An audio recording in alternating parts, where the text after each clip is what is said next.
एक मोठी बातमी समोर येते। सोमवारी पहाटे पुणे सोलापूर महामार्गावर भिगवणजवळ दोन अज्ञात व्यक्तींनी एका वाहनाला लक्ष्य करून त्यामधील एका अल्पवयीन मुलीवर चाकूचा धाक दाखवून लैंगिक अत्याचार केले आणि तिच्यासोबत कारमध्ये प्रवास करणाऱ्या महिलेचे सोन्याचे दागिने लुटण्यात आले, अशी माहिती पुणे ग्रामीण पोलिसांच्या एका वरिष्ठ पोलीस अधिकाऱ्याने दिली आहे।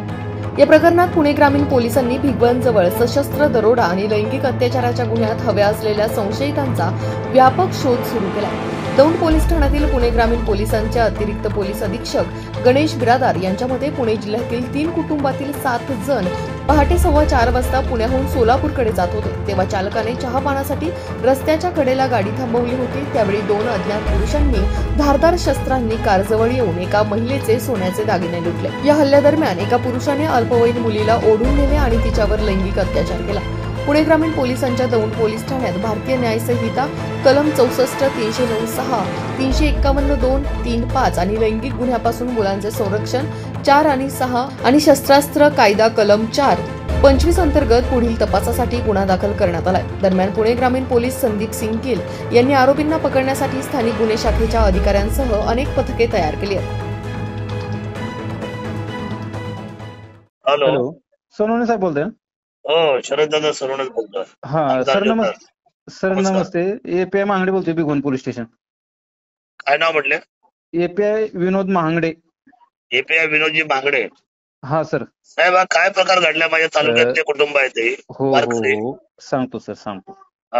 ते रात्री चालले होते, रात्री आपल्या गावावरून निघाले, 4च्या आसपास दौंड तालुक्यात चहा पिण्यासाठी थांबले।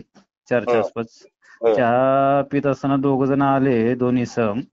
त्यांच्या दोघांच्या हातात कोयता होता, मग त्यांनी कोयत्याचा धाक दाखवून त्या लेडीजच्या गळ्यातलं सोनं काढून घेतलं। अच्छा। हा, त्यांच्यात एक 17-18 वर्षाची मुलगी होती, तिला त्या चहाच्या टपरीच्या पाठीमागे नेलं आणि तिच्यावर अतिप्रसंग करण्याचा प्रयत्न केला। अरे बापरे। हो, तर त्याच्यात रीतसर गुन्हा दाखल केलेला आहे दौंड पोलीस स्टेशनला। ही घटना दौंड पोलिसांच्या हद्दीत आहे, परंतु भिगवणच्या जवळ आहे। बरं। हा, तर दौंड पोलिसांना रीतसर ते गुन्हा दाखल केलेला आहे। ती लोकही दिवसभर पोलिसांना होती तुमच्या तालुक्यातले, आणि त्या मुलीला मेडिकलला पाठवलेले आहे। आता काय झालं, रात्रीच्या वाजले 10, आता 10 वाजता त्यांना तिकडे पाठवणं काही योग्य वाटेना रात्रीच्या वेळेला, तर त्यांना एका चांगल्या ठिकाणी राहण्याची सोय केलेली आहे। सकाळ 8-9 वाजता त्यांना पाठवून देतो। त्याचे ठीक आहे, परंतु आरोपींचं काय?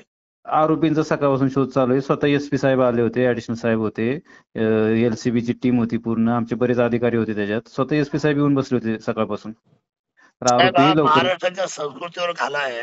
बरोबर आहे सर, कारण बरोबर। वारकरी ज्या वेळेला विठ्ठलाच्या पांडुरंगाच्या दर्शन निघतात बरोबर आणि नराधम अशा पद्धतीचा विचार करतो, एकदम चुकीचे ही आपल्या महाराष्ट्राला आणि आपल्या सुरक्षतेला, म्हणजे हा कायदा आणि सुव्यवस्थेच्या दृष्टीने अतिशय भयानक असा विषय, त्याला 24 तासामध्ये आपण सर्वांनी सगळे प्रयत्न करून, कारण आता एकतर अधिवेशन चालू आहे, उद्या दुसरा दिवस आहे, हे सगळं प्रकरण आदरणीय देवेंद्रजींच्या कानावर जाणारच आहे आणि त्या परिस्थितीमध्ये खूप मोठा गोंधळ व्हायची दाट शक्यता आहे। हो, नाही होती, लवकरच डिटेल होतील सर आरोपी। तर तेवढं प्लीज माझी विनंती आहे। Yes sir. डाग डागणे तर आहे समजा, पण डाग डागण्याबरोबर इतकं महाराष्ट्र जर असुरक्षित होत असेल आणि ते पण अशा वारकरी काळामध्ये, आषाढीच्या काळामध्ये, ते अतिशय आपल्यासाठी एकदम वाईट आणि चिंतेची बाब आहे। हो, एकदम चुकीचे सर। लवकरच आरोपी सर निष्पन्न करू। येस, करा तेवढं। Yes sir, okay okay okay.